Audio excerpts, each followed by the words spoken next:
Hello, everyone. My name is Sophie Lorenz, and I'm a PhD student in the Department of Psychology here at UTA. And today I'm going to be speaking to you about my project on the structural modifications in the optic nerves of deaf cats. And so, to set the stage on why this project is important, in deafness, it's been shown that the unused auditory cortex is recruited by the remaining intact senses, vision, and smell sensation, to support certain aspects of their function. So, for example, in congenitally deaf cats, it's been shown that they have enhanced peripheral localization and motion detection abilities compared to hearing controls, and that those uh, enhanced abilities are mediated by auditory cortical regions. Similar enhancements have been shown in humans. Specifically, humans have been shown to have enhanced peripheral visual attention and, importantly for our study, an increased neural rim area in the optic nerve. And that enlargement may reflect better preservation of retinal ganglion cell axons, but the cellular basis of that structural change is still unclear. And so that's where our project comes in. We wanted to know, do these compensatory changes begin earlier than the cortex, perhaps as early as the optic nerve in deaf cats? And to answer that question, we focused on two structural components of the optic nerve, glial cells and retinal ganglion cell axons. So, glial cells in conditions like age related glaucoma have been shown to clear the debris when retinal ganglion cell axons are degenerating. So, a higher glial cell density often signals ongoing axonal loss. But in deafness, we have visual enhancement, not impairment. And so, if the optic nerve is supporting these enhancements, we would expect better preservation of retinal ganglion cell axons and therefore less glial recruitment, which leads to our first hypothesis that deaf cats should have lower glial cell density than hearing controls. And why retinal ganglion cell axons?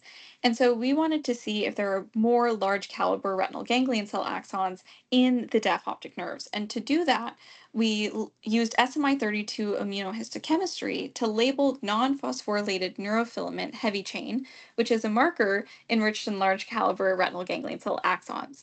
And so given the enlarged neural rim area observed in deaf humans, we hypothesized that deaf cats would show higher SMI32 immunoreactivity, reflecting a greater density of large retinal ganglion cell axons. And so we used optic nerves from four perinatally deafened cats and four age and sex matched controls.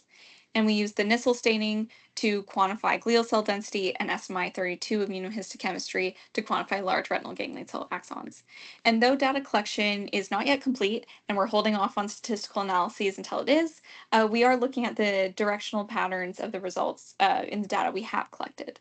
So here at the top row, you can see the Nissl staining with the hearing optic nerve tissue on the left and the deaf optic nerve tissue on the right. And this graph shows that here, this blue one is the deaf, have a lower glial cell density compared to the hearing here on the right. And in this row here on the bottom, we have SMI32 immunoreactivity with the deaf tissue on the left, hearing tissue on the left, deaf tissue on the right. And in this graph, you can see the blue here, the deaf optic nerve, shows a higher retinal ganglion cell density, retinal ganglion cell axon density than in the hearing controls. And so, if these findings hold true once the whole data set is analyzed, these could have some important implications.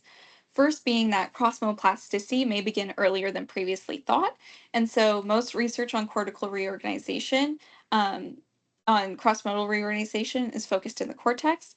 But our results suggest that compensatory changes may extend all the way to primary afferent structures like the optic nerve. And that would broaden our understanding of how sensory systems adapt to deprivation. Also, the lower glial cell density and the higher SMI32 immunoreactivity may provide a structural basis for the superior motion detection and peripheral vision seen in deaf animals and in humans, because large caliber axons conduct faster and support rapid visual processing. These changes may also be mediated by altered trophic signaling. So, one possibility is the lateral geniculate nucleus, the relay between the optic nerve and the primary visual cortex, provides retrograde trophic support that differs in deafness, influencing retinal ganglion cell survival and axon caliber. And this would connect central plasticity with peripheral structural changes. And finally, this can have some clinical implications. So, understanding how the brain reorganizes in deafness can have important implications for optimizing restorative hearing technologies such as cochlear implants. So, overall, these findings suggest that the optic nerve may not just be a passive conduit, but may be an active participant in compensatory reorganization following sensory loss and specifically in deafness. So thank you all so much for listening, and I look forward to meeting you all on April 17th.